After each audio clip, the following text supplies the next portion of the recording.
Everybody ready? Good morning. I'm Attorney Ben Crump, and along with a zealous civil rights advocate and legal champion, Ben Johnson, my co-counsel, we are honored to represent the families of Samuel Sterling and Riley Doggett. Present with us to my right is Riley's mother, Becky, and his sister, Taylor.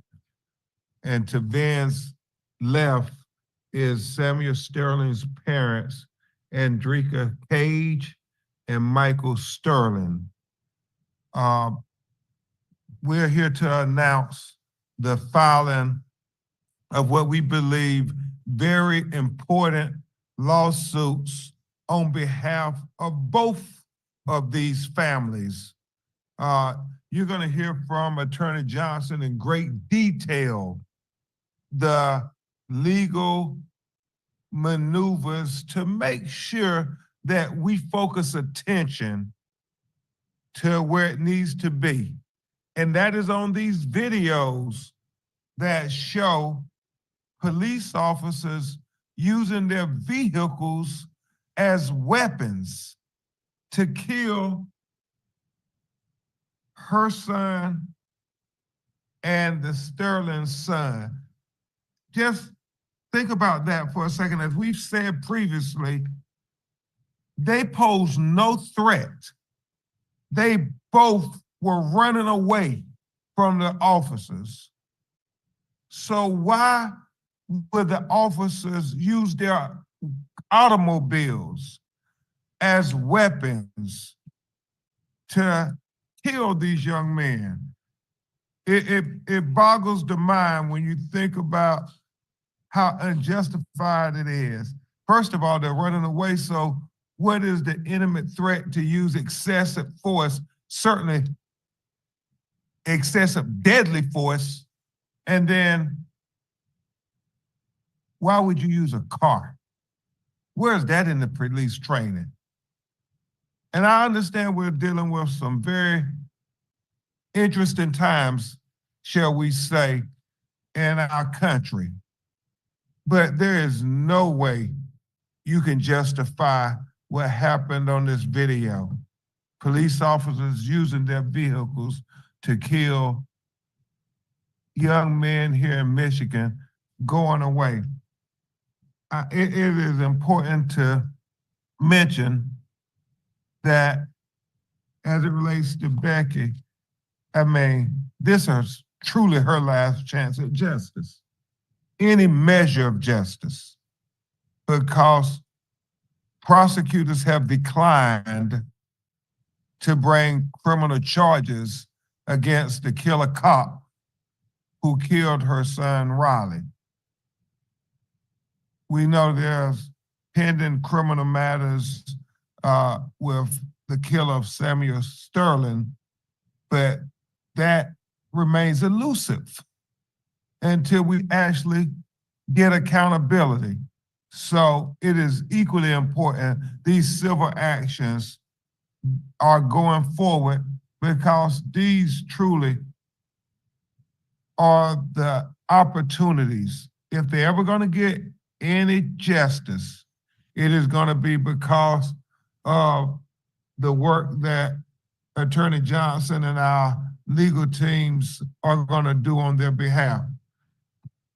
I say this here, and I'll turn it over to Attorney Johnson to talk about the practical applications of the litigation that is being put forth today.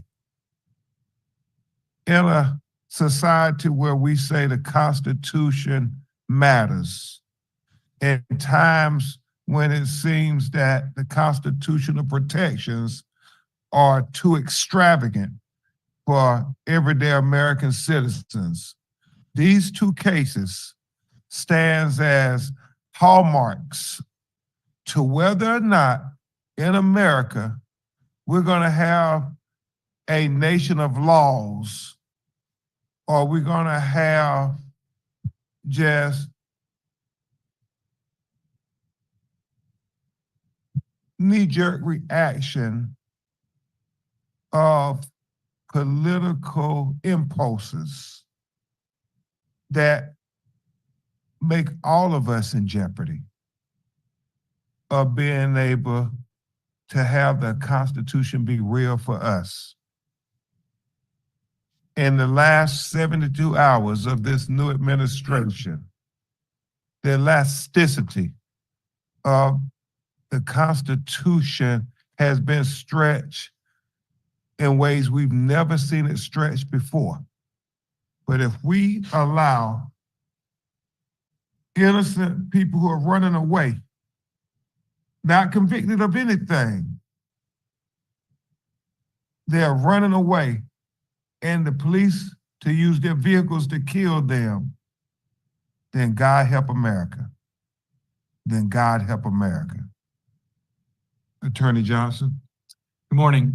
I want to give a shout out to the Ben Johnson Law legal team that not only handle these cases, but also run our civil rights department. I want to give a shout out to Ms. Ayane Hatchett in the back and Kristen Dewberry and Liza Dodson, Chief Appellate Attorney Chris Desmond and Tom Carr, as well as my assistant Kateri Nat and Carly Reynolds, kind of round out our team. So thank you all for what you're doing. On April 8, 2024, Riley Doggett and another gentleman were being apprehended by the Kent County Sheriff's Department when ultimately they both got out of the vehicle. We're going to share with you a video that not only shows the final moments, and so Becky and Taylor, I'm sorry, but what it shows you is we have side by side, and shout out to Anthony Cairo, our IT genius. You'll see not only that the car veers to the right, driver driving the car turns the wheel to the right drastically. And the reason why I want to show you that is we've synced up the video. So you'll see there is no question this officer, and it's Officer Josiah, Josiah McMains, MC, capital M-A-I-N-S. He is a Kent County Sheriff Deputy. He absolutely intentionally made a drastic right turn, which then ran over Riley and killed him. Anthony, please.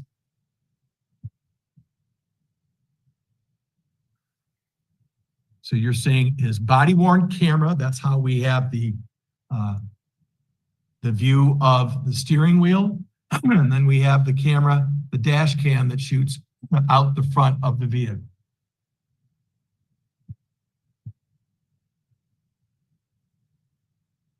And while Anthony's getting it up, you should note that this video that I'm showing you, we have forwarded to Attorney General Dana Nessel so that she can see the blatant, what we believe the blatant intentional turning of the vehicle that killed Riley. Go ahead, Anthony.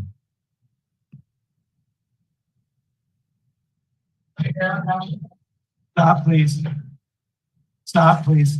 Okay. On the right, you see Riley Doggett. His back is to the officer. He's running. To the left is the gentleman that was driving what the police say was a stolen vehicle. And obviously, neither one of these gentlemen were convicted of the crime yet. And obviously, there is a criminal case against, thank you, there's a criminal case against this gentleman right there. But Riley and the police saw, if you saw when we backed up a second, is this on, guys? The police saw that Riley got out of the passenger seat. Why is that important? So whatever you think that the driver was doing wrong, not Riley. He was a front seat passenger. So now he sees Riley. You can see how close he's getting to Riley. And I want you to watch, go slowly, Anthony, so you can see, let's play it straight speed first, and then we're gonna go back and slow it down, Anthony. Okay.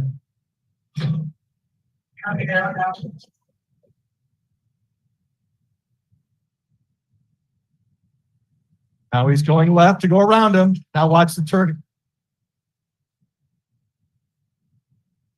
You can see that, you can hear the hit and the drastic turn to the right.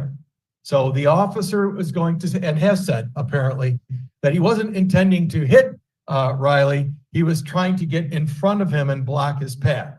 The exact same lie, by the way, that is being perpetrated by Keeley in the Sterling case that we'll show you next. So this, again, video has been sent to Attorney General Nessel. We have made multiple verbal and now a formal letter saying, please review this case. Kent County has already said they're not going to charge.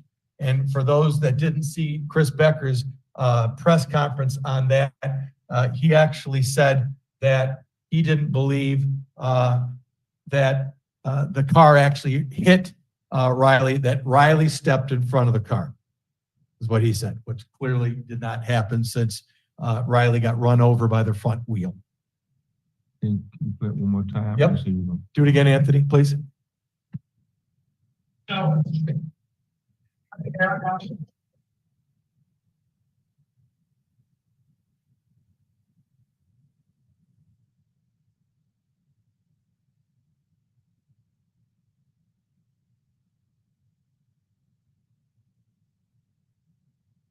In Riley's right hand, that they'll say that he had an object. You can clearly see it's a cell phone. And the fact of the matter is, even if Riley had a gun, which by the way, he did not, they searched him, of course, and after they ran him over, and that he had no weapons. His back was turned the entire time. And what Ben Crump and I could tell you, ladies and gentlemen, is that there's a case, a United States Supreme Court case called Tennessee versus Garner, Garner, back in the 1960s in the Warren Supreme Court days that Ben Crump could tell you all about. There was a case where the Tennessee had a law that said an officer could shoot a fleeing felon in the back, even if that felon was not threatening the officer. And the court, United States Supreme Court said, no, you cannot. That is an unconstitutional law. And so in that case, it was a burglary. A guy jumped on the fence and was trying to get over. The cop shot him right in the middle of the back and killed him. And the Supreme Court said, can't do that. So this is a straightforward, what we believe to be a very nails on situation. Okay, that was April 8 of 24.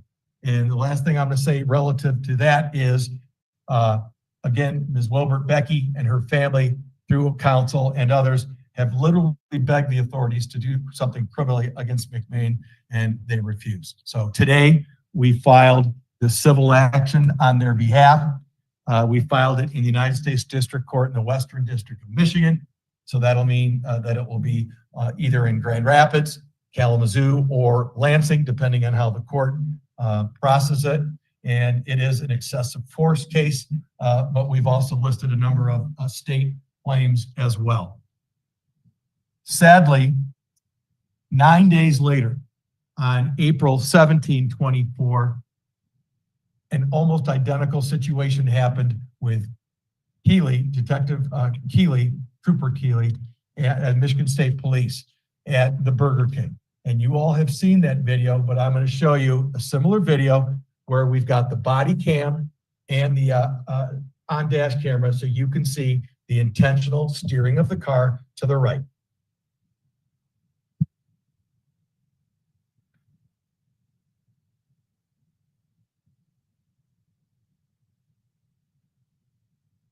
Sorry, Mike. Sorry.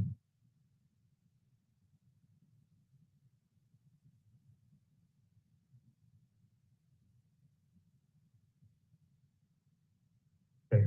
I'm sorry for the sound, but what we do, that's actually we're slowing it down. That's part of the process, unfortunately. That's what you're hearing. But now you can see that Samuel has his back to the officer. Again, the officer is passing him on the passenger side of the vehicle. And you're going to have to watch, again, the steering wheel in his hands. And my apologies for the steering thing.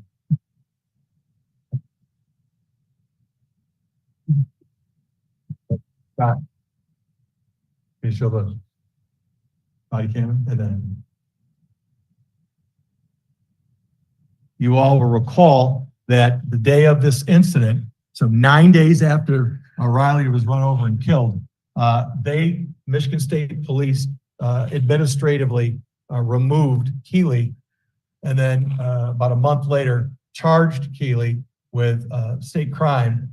We were in state court when U.S. Attorney or the Michigan Attorney General's office was fighting against the criminal defense attorney's efforts to remove this to federal court. This case is now pending in federal court in Lansing, Judge Jarbo, where the proceedings will now move forward sometime early this year. Anthony, thank you.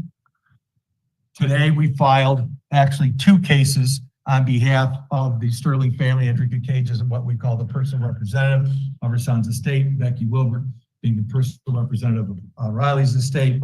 We filed 1 case in the Court of Claims. When you want to sue a state actor or an agent of a state agency, you have to sue them in the Court of Claims. Court of Claims is actually a court that we now here in Michigan run out of, if you will, the Michigan Court of Appeals. So the Michigan Court of Appeals has 4 Court of Claim judges that get assignments for cases like this. One of them will be selected, and that judge will be our judge on the state claims in the Court of Claims. We also filed today on behalf of the Sterling family a federal case, likewise in the federal district court, meaning again, it will be pending in Lansing, Grand Rapids, or Kalamazoo, depending on who is assigned the judge. And in that federal case, we alleged, much like in Riley's case, the violation of federal law under Tennessee versus Garner, excessive force. Plain and simple, folks, the car was being used as a deadly weapon. And you can't shoot the guy. Tennessee Garner says you can't shoot a felon who's running away from you, not posing a risk to you, not threatening you. You can't just shoot him in the back and kill him. And here, you can't run him over the car either. Where are we at, Anthony?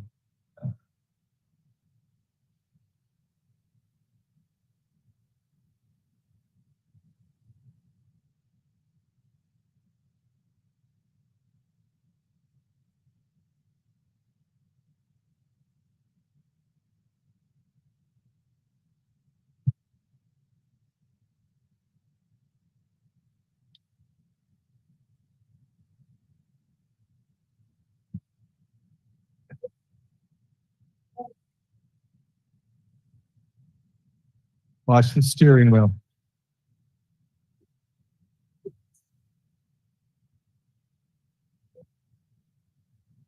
Look at the drastic turns. You'll see it coming to the right soon.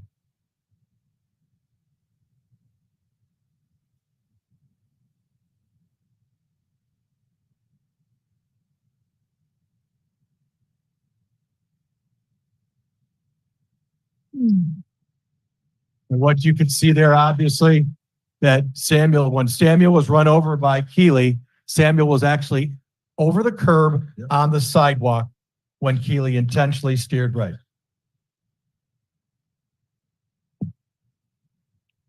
Okay, please. Thank you. All right. So after filing these cases today, we will serve them on the defendants. That means a formal process. These cases are now officially up and running in court. And obviously, we anticipate all sorts of motions and so forth from the defense. We'll keep everybody updated. But I wanted to give the microphone back to Ben, let him comment, and let you all hear a little bit from the family or entertain questions, Alex, whatever you'd like to do. Mr. Crown? Yeah, thank you. Oh, you got one. Yeah. Thank you. Yeah, okay. Now, Ben, thank you for that thorough audio and visual presentation. To break it down, I do want to comment just on the request to the Attorney General to bring criminal charges on behalf of Riley Doggett's family. I mean, the video is very clear that this young man was running away and that he turned the steering wheel. Very, very similar to Samuel Sterling. We just celebrated Martin Luther King's birthday. Martin Luther King said something very profound. He said that worse than the attacks by your critics is the silence of your friends. The people who were supposed to say something, the people who were supposed to do something when they saw the injustice occur. Well, we have Democrat leaders in the state of Michigan who run campaigns saying that they stand for equal justice under law. That it's about the Constitution applying fairly and equally to all citizens. How can you look at this video and look the other way? If you're not just a responsible leader, but a leader who has got the support of many advocates who believe that you would be fair, how can you look the other way? Shame on you, Michigan, if you don't do right when you see these videos. What terrible precedent you will be setting in times such as these if Michigan doesn't choose to act. We need leadership in America now. And if we're not getting it from Washington, we turn to our states, especially our states that are led by people who are supposed to be progressive and fair. And if they abandon us, what hope do we have to get justice for regular, everyday American citizens? This is an appeal not just in the court of law. Attorney Johnson and I, we got that covered. We are going to do our parts and make sure under the 7th Amendment that these families get civil justice. But that's only partial justice. If it was Attorney General Nessa's child, she would want charges. So why is it different when it's Becky's child or Andrika's child? This is about simple justice. It's not anything extraordinary we're asking for. This is simple justice. And as brilliant as Attorney Johnson and Attorney Hackett and all the other lawyers are and giving prima facie evidence, it doesn't take all of that. This is simple justice. Look at the video. Look at the video. Don't close your eyes. Don't turn away. Look at the video. That's all we're saying. Look at the video and do what you know is right in your heart. Alex? Families, what does justice look like for you three or four?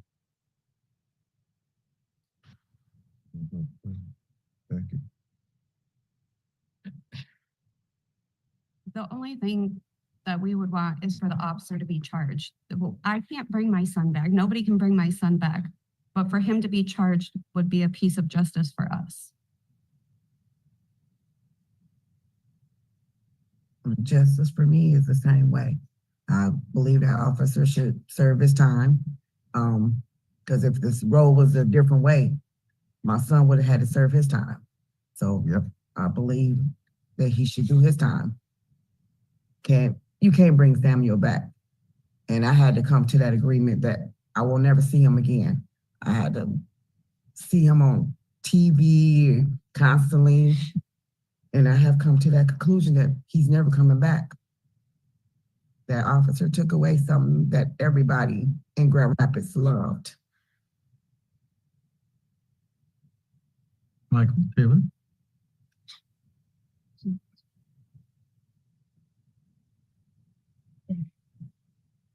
The officer, Speak in the mic, please. Thank you very much. just the officer being charged. Justice looks like Dana Nessel looking over the case and bringing charges towards the officer and holding him accountable for what he did to Riley. I'm sorry, people ask, Pardon me for interrupting. I'll so quickly promise for a change. People ask, every time we have a case, and every time I'm fortunate enough to work with Ben Crump, what do you think, Ben? What do you really want to see out of this? And the answer is, folks, change. And we always hear the quick fixes. We need more money for the officers. Fine. We need more training. The training that these officers have says nothing about you can use a car to run people down to try to stop them from getting away. Just like they don't train them to say, you can shoot them in the back, even if they're not threatening you, to stop them if you think they did something wrong. No, the officers out on the street have a job to arrest, to detain, and then let the court system take over in terms of charges or not, guilty or not, and then if found guilty, serving a sentence just like Andrika said. It should not be different rules for a police officer. And worse yet, when we do not take care of our own, when we don't punish, when these cities or the counties do not punish their officers in a blatant violation of their own policies, it teaches the other officers it's okay, you can get away with it too. So in essence, it encourages more excessive force, which under our laws, folks, excessive force is illegal. Excessive force is illegal, criminally and civilly. I apologize, ma'am. Please continue. No, it's actually kind of related to what you said. We have been following this for a while, and both of you in your statements mentioned that it's bigger than just these two families. Yeah. What are some of the changes that you want to see on a structural level in our state's law enforcement in order to ensure that this doesn't happen again? Ben does this all over the country, so please, sir. Yeah, and it is, Attorney Johnson and I are civil rights advocates. And he was just sharing with me that the United States Supreme Court is going to have, is it a Michigan case that? It's the Patrick Leolia case. They're going to hear Patrick Leolia, but there's another case right now being decided by the Supreme Court with the facts very similar, where they are trying to expand what they call a fleeing felon. As Van Carrico said, it was already decided in Tennessee v. Gardner that you could not do it unless they represented some kind of threat. Well, like everything we've seen in recent days, and I do mean recent days, they are trying to give almost blanket immunity to police. And so when you think about what's happening in the Supreme Court, what's happening, the judicial branch, what's happening in the executive branch right now in America, you see not just day by day, but it seems like in the last 3 days, minute by minute, more rights been taken away from American citizens. And so the change we want to see is that the laws that have been precedent setting hallmarks, cases that have been well established legal principles that has served America well for the last 50 years. I think about the things that Lyndon Baines Johnson signed when he was president, that president after president after president, both Republicans and Democrats, said that this is good law for America, now being taken back. So the change we want to see is that the Constitution that the framers intended over 200 years ago is allowed to protect us. I mean, the Department of Justice is there to enforce constitutional rights. And what have we been told in the last 3 days? That the Department of Justice is going to put a freeze on all civil rights cases.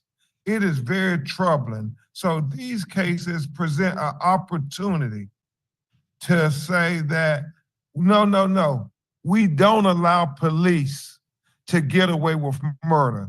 We don't allow police to get away with corruption and conspiracy. We hold them accountable too, so people will trust police. And if not, how do we tell our children to respect the police when they're gonna shoot us in the back and run over us with cars, even though we're not posing a threat? I know I got emotional, I got off on a tangent, but I think right now we gotta get emotional because these laws are going to kill our children if we don't speak up. Can we find the case that's before the U.S. Supreme Court right now that Ben's talking about, so we can share with the media the name of it? You guys, it's been on TV, guys, the last few days. It's up before the United States Supreme Court right now. And Ben is 100% correct. What you'll see is the officer has the door open of a vehicle, trying to get somebody out of the vehicle, a driver. The driver then moves forward to get away, and the officer shoots and kills the gentleman at point blank range, even though the gentleman did not have a gun. That is classic Tennessee versus Garner. The officer was not, he says, I was afraid he was going to run me over. Officer, the car went forward and you were already inside the door that was open. You can't get run over in that regard. Officer shot and killed the gentleman. So to answer your question in Michigan, ma'am, I personally don't think officers need more training than they're currently getting. What number one thing that needs to happen, and this is where the Doggett situation and the Sterling situation is a little bit different. So I'm going to show you that. But what needs to happen is the training that they use needs to be enforced by a way of discipline. So when an officer violates, you call him or her out on it and you discipline them. So everybody can see that you are abiding by the law. When you get officers who break their own training, like we saw with George Floyd, okay? Ben Crump and his team made it so absolutely blatantly obvious that they broke with their own training. You got to hold those officers accountable by disciplining them, and then you need to hold them accountable criminally. And then Ben and I are honored to help and hold them accountable civilly. So let me tell you the quick difference. Doggett happened on 4/8/24, no charges, despite repeated requests. Sterling happened on 4/17/24, 9 days later, charges. But look what they did with Keeley, y'all. Keeley was removed from duty administratively without pay on the day of the shooting. Why? Because the number one officer of Michigan State Police, who we have a great deal of respect for, saw the video, saw the turning of the vehicle, saw that Samuel was hit by a car over a sidewalk and a curb, okay? Obviously intentional, and said, you're out and I'm not paying you. That is a drastic step. And what that tells the rest of the troopers, you can't get away with this. So what happened less than 30 days later? They allowed him to retire with full benefits. Let me repeat that. The guy that they knew they were going to charge, their own office, Michigan State Police, Michigan Attorney General, was going to file charges. They knew that. They let him retire with full benefits. So you and me and all taxpayers are paying that man his benefits that absolutely should have been terminated. Okay? Just like anybody else that breaks the law at a job.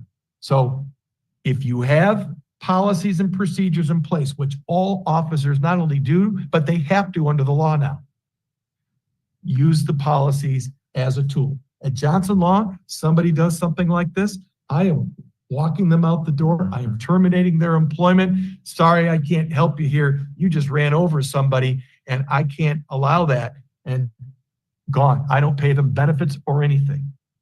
Just do what Ben said. Do the right thing. Right. I hope I answered your question. For the attorneys, it was mentioned earlier, you both also represent the family of Patrick Lyoya in an excessive force case. Why do you feel this is happening in Grand Rapids? Well, come on. We know why it's happening in Grand Rapids because they keep getting away with it. Patrick Loyola yesterday, his criminal law team filed what we call a cert. It's a certiorari application with the United States Supreme Court. Gee, why do you think they filed it in the last few days? Thank you, President Trump, and all of his comments that he's been making about immunizing, in other words, preventing officers from being charged or being sued civilly. So trying to prevent that. Y'all hear me talking about governmental immunity. This is federal governmental immunity is what we're talking about now. And this is going to be a very, very difficult issue. You immunize police officers who shoot and kill people that have never been charged criminally or found guilty by a jury, then what you're doing is you're abandoning the Constitution. Yeah, and this is real scary. It's real scary because if they get away with it with Patrick Loyola, who's to say it won't be your child next time? So this isn't just about, you know, Riley Doggett or Samuel Sterling or Patrick Loyola. It's about your children too. And I don't know how many times we got to ring the alarm to remind everybody what Dr. King said is true. Injustice anywhere is a threat to justice everywhere. And that's what's happening in America right now. Governmental immunity, how does that play into this case, these cases? There's two different types of actions, a federal action under federal law and a Michigan state court action under Michigan state law. As it relates to the Michigan state claims, I can sue the owner of the vehicle for the negligence of the officer. So both officers have been, and the owner of the vehicle, in other words, Kent County for the Doggett case, and because McBain's was driving in the Kent County vehicle, and Keeley, we believe, was driving a state of Michigan vehicle, even though he was a part of a federal task force. So that is what we call an exception to governmental immunity. Sorry for the lawyer, blah, blah, blah. But when I sue the individual officer in both cases under state law, I have to sue them for gross negligence. And the thing that y'all have heard me talk about, the THE proximate cause instead of a proximate cause.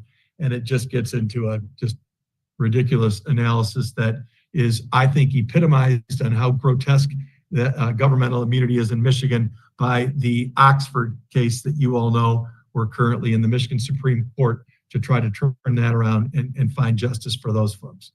And I'll just say this, it is truly a lesson for anybody aspiring to be an attorney and know how you plead cases, to watch what my great co-counselor and his team did in pleading these cases. But it's also very simple. It's very simple. Cars are dangerous instrumentalities. We know that they can kill people. And so we hold people accountable for what damage their cars cause, whether in the operation of these vehicles. Michigan owned the car. It was driven by a police officer who says he didn't mean to hit Samuel Sterling. Well, then under the law, he's held accountable just as if you hit and kill somebody. It's simple. But I commend Attorney Ben Johnson and his team for making these things that they try to say are very complicated be very simple.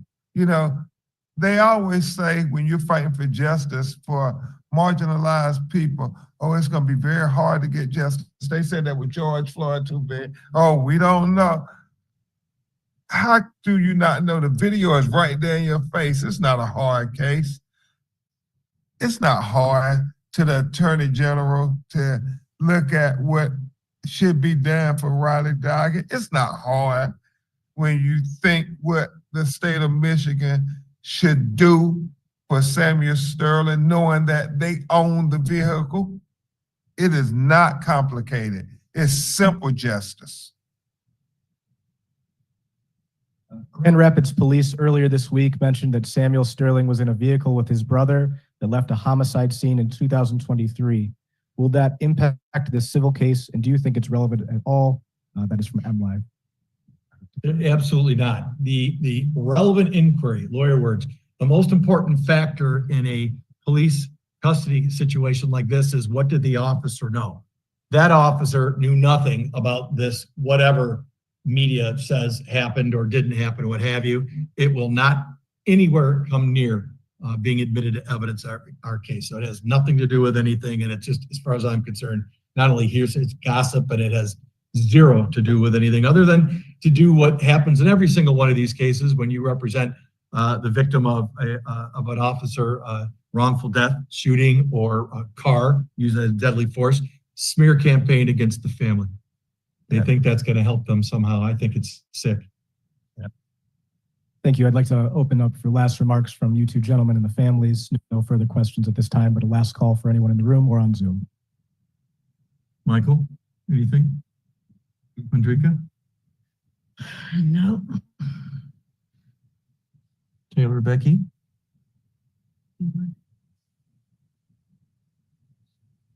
Okay. Mr. Crowe? This is an opportunity to be able to be a point of light in what seems to be a very dark place in America right now. And with these cases, hopefully we can shine a light to show America that we're better than this. We're better than this. We're better than character assassination and attempted cover-ups on things that we know are so obvious. Police officers should not be above the law. In fact, they should be representative of the law.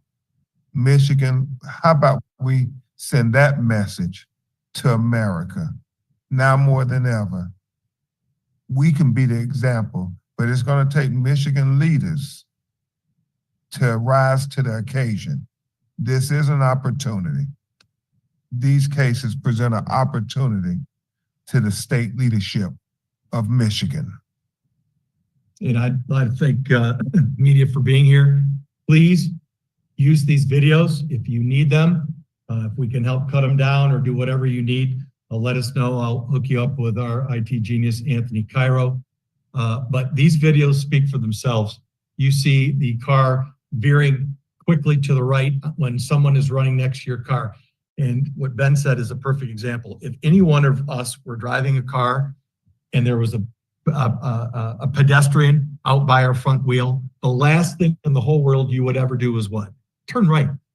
And if you do, you know what's going to happen. You could injure or kill them. So it's no different for an officer. Chris, did you have that case? With the name of the victim. First name? Ashtian, A-S-H? Ashtian? Barnes, B-A-R-N-E-S? And do we know who he was suing? I think it was municipality in Texas. I remember Okay. correctly, the officer shot through his windshield because there were outstanding tolls on the vehicle that he drive. The officer began chasing him and then shot through his windshield. Outstanding tolls. And it was a rental vehicle, so it wasn't his act. Got it. Okay. Any other questions? Alex? No other questions. I'd just like to tell everyone on the Zoom and in the room, we will be sending the videos that were shown today, filed complaints, and all other assets that will come from Chelsea Heckathorn from Near Perfect Media. If you'd like to request one-on-one interviews with the attorneys or the families, please reach out to Chelsea at Near Perfect Media, NEARPerfectmedia.com. That concludes today's press conference. Thank you all very much. Thank you. Oh, by the way, I did want to shout out, thank you, Commissioner Robert Womack from Grand Rapids, who is an incredible civil rights activist and constantly is on the forefront of holding everyone accountable, including police. And so, Commissioner, thank you very much, sir. We appreciate you very much. Amen. Thank you all.